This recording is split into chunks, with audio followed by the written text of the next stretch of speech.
বন্ধুরা, আপনারা কেমন আছেন? আশা করি আপনারা খুব ভালো আছেন। আজকের একটা নতুন ভিডিও নিয়ে চলে এসেছি। আপনারা এই মাছকে কি বলেন জানি না। আমাদের এদিকে বলে মৌটি মাছ, কেউ বলে মৌরলা মাছ।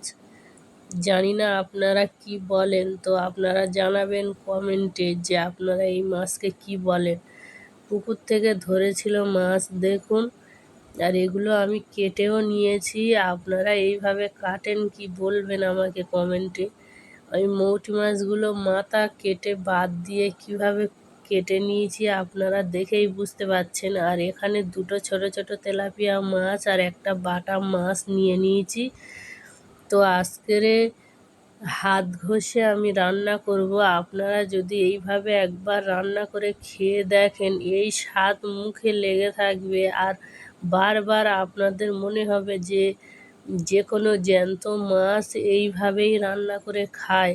তো দেখুন আমি কিভাবে রান্নাটা করছি। আমি এখানে তেলাপিয়া মাছটা নিয়ে নিয়েছি। ওখানে পেঁয়াজ কুচি, আদা রসুন বাটা, সর্ষে জিরে বাটা, পেঁয়াজ কুচি, টমেটো কুচি, হলুদ গুঁড়ো, লাল মরিচের গুঁড়ো, সরিষার তেল, লবণ দিয়ে সব কিছু দিয়ে আমি হাত দিয়ে ভালো করে মাখিয়ে নেব। নিয়ে আমি যেহেতু এটা বড় মাছ, সেই জন্য অল্প করে আমি পানি দেব আগে। পানিটা শুকিয়ে গেলে তারপরে আবারও পানি দিয়ে দেব। তো দেখুন আমি কিভাবে মাখিয়ে নিচ্ছি।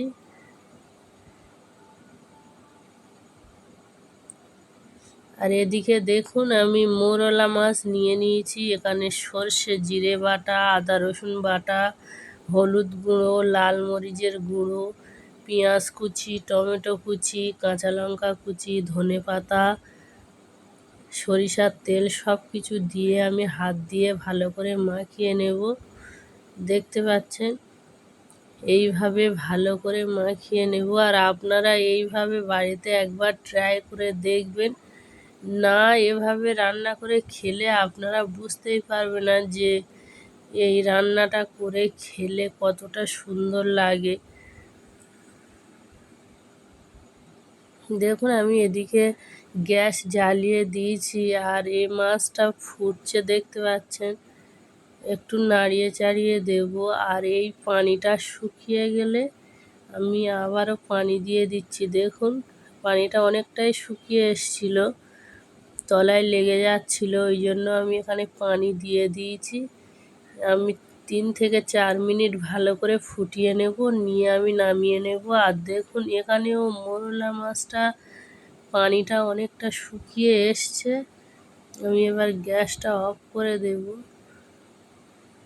কতটা সুন্দর লাগছে দেখেই বুঝতে পারছেন। আর যখনই মাছের ঝাল বানাবেন হাত ঘষে একটু তেল একটু বেশি করে দেবেন।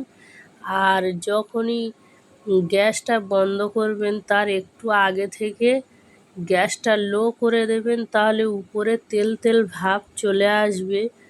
আর আমি প্রত্যেক মাছের ঝালের উপর থেকে ধনে জিরের গুঁড়ো আমি উপর থেকে ছড়িয়ে দিয়েছিলাম। আর দেখুন আমি দুটি পাত্রে আমি তুলে নিয়েছি মাছগুলো। তো কত সুন্দর দেখতে লাগছে দেখুন। এইভাবে অন্তত আপনারা একবার ট্রাই করবেন বাড়িতে। ভিডিওটা যদি ভালো লেগে থাকে তাহলে শেয়ার করে দেবেন।